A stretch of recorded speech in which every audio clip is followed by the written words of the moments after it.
Samantala, idol, sa ibang balita, nagpapatuloy naman po ang construction po ng 55-bed capacity Umingan Super Community Hospital sa Barangay Gonzales, Umingan, Pangasinan na inaasahan pong makatutulong hindi lamang sa mga residente po ng bayan kundi maging sa mga karatig lugar.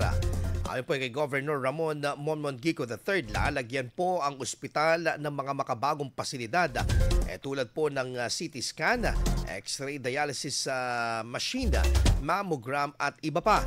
Dagdag pa ng gobernador na inaasang magiging model ang hospital ito na magsisilbing huwaran para sa iba pang itatayong ospital ng pamahalaan. Mahigit 200 million pesos ang inilaan ng pamahalaan ng panlalawigan para sa nasabing proyekto.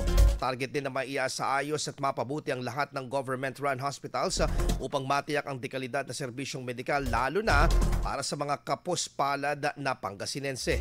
Nakatakdang magkaroon po ng inauguration sa unang bahagi po ng 2026 ang nasabing pasilidad at agad namang mapapakinabangan ng mga residenteng nangangailangan ng medikal na atensyon.